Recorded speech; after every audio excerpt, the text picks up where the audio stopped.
नमस्कार, स्वागत है आपका इंडिया न्यूज के digital platform India news national में और मैं हूं नैतिक रास्तीवाल। बीते दिनों से हिजाब को लेकर देश में एक आक्रोश मचा हुआ है, क्योंकि हिजाब महिलाओं के पहनावे को लेकर है, लेकिन उस हिजाब का जो कनेक्शन है वो स्कूली छात्रों को ही क्यों इस पर उग्र होने के लिए कह रहा है। क्यों यूनिवर्सिटी में पढ़ने वाली लड़कियां ही इस पर आवाज उठा रही हैं। क्या इससे पहले किसी ने हिजाब नहीं पहना था?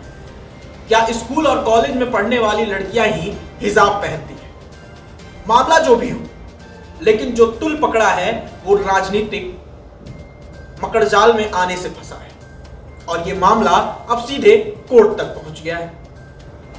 कोर्ट में जब दरवाजा खटखटाया गया इस मामले की सुनवाई को लेकर, क्योंकि देश का उच्च न्यायालय सुप्रीम कोर्ट ने भी अपना जो स्टेटमेंट है वो साफ तौर पर किनारे कर दिया है कि वो अभी इस मुद्दे पर अपनी जो सुनवाई है नहीं कर सकता है, तो इसे अंतर्राष्ट्रीय मुद्दा बनाने से कोई फायदा नहीं। असल में पूरा मुद्दा कर्नाटक का है। कर्नाटक में जब ये पूरा मुद्दा सामने आया, क्योंकि वहां पे जहां से ये पूरी आग शुरू हुई थी वहां धारा 144 लगाने की बात कही गई है, लेकिन अब जो याचिका दायर की गई है उसमें लॉ स्टूडेंट है निखिल उपाध्याय, उन्होंने सुप्रीम कोर्ट में जनहित याचिका दायर की है। इसमें ड्रेस कोड को सामान्य मतलब हर वर्ग के लिए कंपलसरी करने की बात की गई है। अब देखने वाली ये बात है कि इसमें सुप्रीम कोर्ट क्या कुछ कहने जाता है, क्या कुछ कहता है, क्योंकि सबसे बड़ी बात है कि याचिका में कहा गया है कि देश भर के शिक्षण संस्थानों में जातिवाद, सांप्रदायिकता, कट्टरवादिता और अलगाववाद का खतरा कम करने के लिए कॉमन ड्रेस कोड लागू कर देना चाहिए। ये पूरा मामला तो जो भी हो, लेकिन कहीं ना कहीं हम आम बच्चों की बात करें या कोई भी बच्चे, आपने भी स्कूल में पढ़ाई की है, कॉलेज में पढ़ाई की है, हमने भी की है, लेकिन हमारे साथ में पढ़ने वाले बच्चों अक्सर किसी और धर्म, विशेष धर्म जाति के भी होते थे, लेकिन साथ में पढ़ते थे। उनका लिबास भी एक नॉर्मल स्कूल का जो यूनिफॉर्म होता था उन्हीं में होता था। अब ये हिजाब को लेकर जो भी चीजें सामने आई हैं, अब वो देखने वाली बात है कि कितना ज्यादा तुल पकड़ता है। याचिकाकर्ता ने उसमें और भी सारी चीजें लिखी हैं, और वो क्या है, चलिए एक बार उस पर भी नजर डालते हैं। याचिकाकर्ता ने कहा है कि स्कूल ज्ञान, रोजगार और राष्ट्र निर्माण में योगदान देने के लिए है, ना कि धार्मिक प्रथाओं का पालन करने के लिए। अगर आने वाले समय में नागा साधुओं ने कॉलेज में एडमिशन लिया और धार्मिक परंपरा का हवाला देते हुए बिना कपड़ों के ही क्लास में पहुंच गए तो क्या होगा। सोचने वाली बात तो ये भी है कि अगर वे पहुंच जाते हैं स्कूलों में अपने नियम कानूनों को वहां पर लोगों के ऊपर थोपने के लिए, थोपने क्या कह सकते हैं कि वहां अपनी जो हमें मिला हुआ है, एक सबसे जरूरी होता है कि जो हम देश में रहते हैं, हमें जो कानून मिले हैं उसमें हम जो चाहे वो कर सकते हैं। तो अगर वो चीजें यहाँ पर स्कूल कॉलेजों में भी ला दी जाए नागा साधुओं द्वारा, उसमें इसने याचिकाकर्ता ने कोर्ट में कहा है। अब देखने वाली बात होगी कि आगे और चीजें क्या कही हैं। याचिका में कर्नाटक में जारी हिजाब विवाद को लेकर राष्ट्रीय राजधानी दिल्ली में हुए प्रदर्शनों का हवाला भी दिया गया है।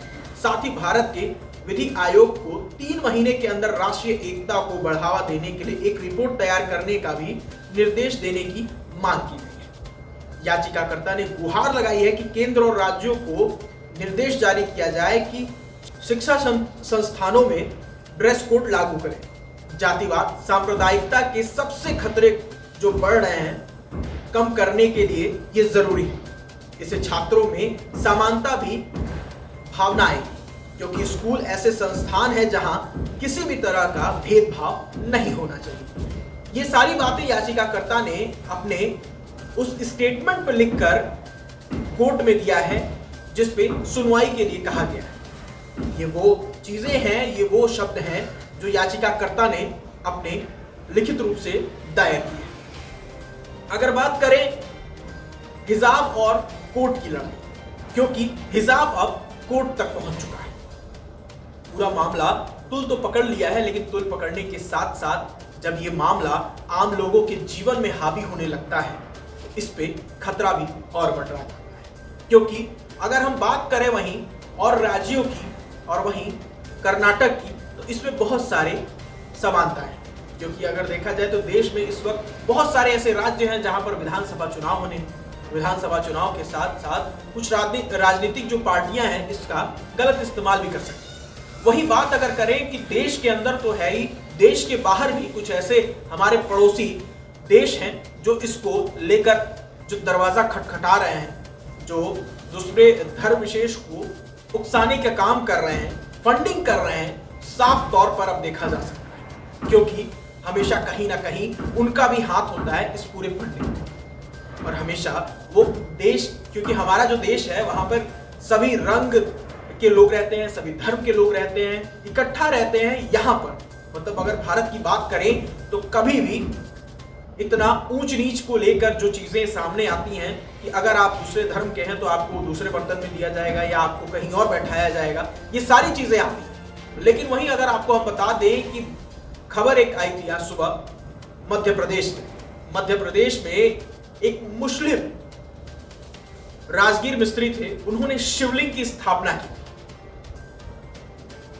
जिसके बाद से, क्योंकि कहा जा रहा था कि बहुत सारे ऐसे इंजीनियर थे उस शिवलिंग को स्थापित करने में नाकामयाब रहे, लेकिन उस मुस्लिम मजदूर नहीं कहेंगे, मजदूर भी कह सकते हैं, लेकिन राजगीर मिस्त्री ने वो ऐसा कारनामा करके दिखाया है और उसने ये भी कहा है कि मैं इस बात के लिए आभारी हूं कि मुझे इस तरीके का काम मिला और मैंने इसको पूरा किया। तो ये हिंदू मुस्लिम की बात नहीं है, यहां पर समानता की बात है। क्योंकि स्कूल, मंदिर या फिर कॉलेज हो, कहीं भी जहां पूजा पाठ हो, जहां नमाज आप पढ़ते हो, या कहीं भी कोई भी ऐसा जगह हो जहां पर आप जाकर अपने सर झुकाते हो, सर झुकाने के साथ साथ आप अपने देवी देवताओं, भगवानों के सामने जो भी प्रार्थनाएं करते हो, वहां पर आपका अपना लिबास होता है। लेकिन शिक्षा संस्थानों में सबसे बड़ी बात है कि आम बच्चे एक जैसे होते हैं। शिक्षा का सबका अधिकार है, उनको उतना ही पढ़ाया जाता है जितने दूसरे धर्म जाति लोगों को पढ़ाया जाता है। लेकिन यहाँ पर शिक्षा का मजाक बनाने का काम जो हो रहा है हिजाब को लेकर, वो कहां तक सही, कहां तक गलत है, ये अपनी राय आप कमेंट बॉक्स में जरूर दें। क्योंकि अब देखने वाली बात होगी कि याचिकाकर्ता ने जो याचिका दायर की है उस पर कोर्ट क्या फैसला देता है। तो ऐसी ही तमाम खबरों के लिए बने रहे इंडिया न्यूज नेशनल के साथ। धन्यवाद।